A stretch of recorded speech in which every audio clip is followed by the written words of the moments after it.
आज से पूरे भारत में 3 नए कानून लागू होंगे।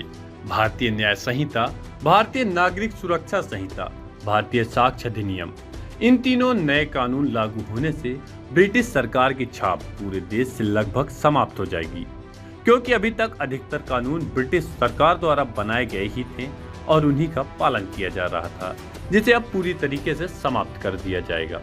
केंद्रीय गृह मंत्री अमित शाह ने संसद में दशकों से चले आ रहे कानून के बदलाव के लिए संसद में बिल अगस्त 2023 में पेश किया था।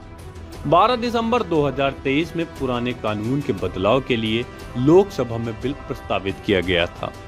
इसके बाद 20 दिसंबर 2023 को लोकसभा और 21 दिसंबर 2023 को राज्यसभा से यह पारित हुआ था और फिर 25 दिसंबर 2023 को राष्ट्रपति द्वारा इन 3 विधेयकों को मंजूरी दी गई थी। केंद्र सरकार द्वारा 24 फरवरी 2024 को तीनों नए कानून को 1 जुलाई 2024 से लागू करने के लिए कहा था। लोकसभा के अंदर तीनों विधेयकों के बिल को प्रस्तावित करने के साथ ही गृह मंत्री अमित शाह द्वारा यह कहा गया था कि 15 अगस्त 2022 को लाल किले की प्राचीर से प्रधानमंत्री के उद्बोधन में 5 प्रण रखे थे, जिनमें से एक प्रण यह भी था कि हम गुलामी की सभी निशानियों को पूरी तरीके से खत्म कर देंगे। 3 विधेयक प्रधानमंत्री के 5 प्रण में से एक प्रण का अनुपालन करना है। गृह मंत्री अमित शाह ने यह भी बताया था कि राज्यों, केंद्र शासित प्रदेश, भारत के सुप्रीम कोर्ट, 22 हाई कोर्ट, न्यायिक संस्था, 142 सांसद, 270 विधायकों के अलावा जनता ने भी इन विधेयकों को लेकर सुझाव दिए थे। 4 साल तक इस पर काफी चर्चा हुई। सरकार द्वारा इसमें 158 बैठक की गई। विधेयक विभिन्न समितियों के सिफारिश से भी प्रभावित है। चलिए आसान तरीके से आपको समझाते हैं आखिर क्या है ये 3 विधेयक।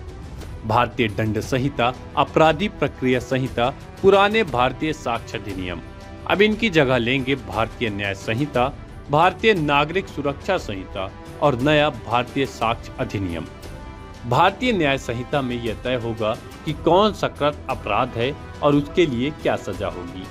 आईपीसी कानून में 511 धाराएं थी, जबकि नए बीएनएस में 358 धाराएं होंगी।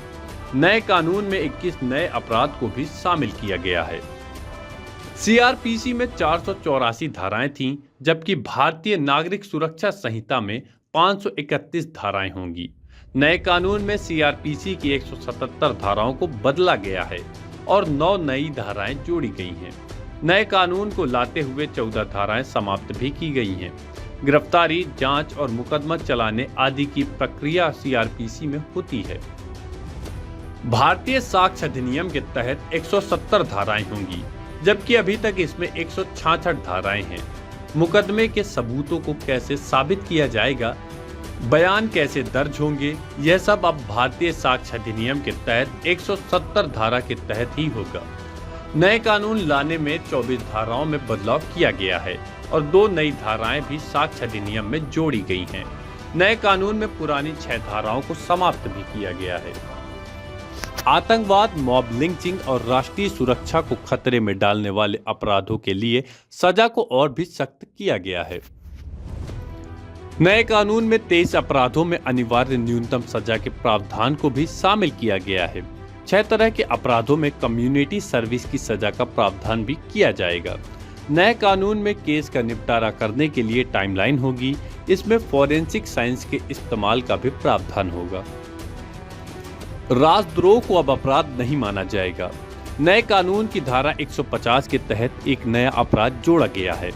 इसके तहत भारत से अलग होने, पृथकवादी भावना रखने या भारत की एकता एवं संप्रभुता को खतरा पहुंचाने को अपराध बताया गया है। यह देशद्रोह का अपराध होगा। नए कानून में मॉब लिंचिंग, यानी जब 5 या इससे ज्यादा लोगों का एक समूह मिलकर जाति या समुदाय आदि के आधार पर हत्या करता है, तो ग्रुप के हर सदस्य को आजीवन कारावास की सजा दी जाएगी।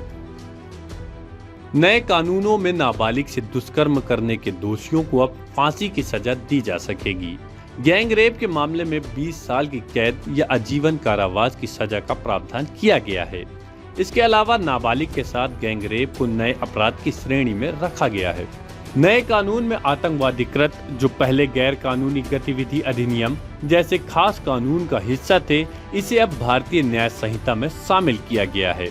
नए कानूनों के तहत जो भी शख्स देश को नुकसान पहुंचाने के लिए डायनामाइट या जहरीली गैस जैसे खतरनाक पदार्थों का इस्तेमाल करते हैं तो उन्हें आतंकवादी माना जाएगा। पॉकेटमारी जैसे छोटे संगठित अपराधों पर भी नकेल कसने का प्रावधान नए कानून में किया जाएगा।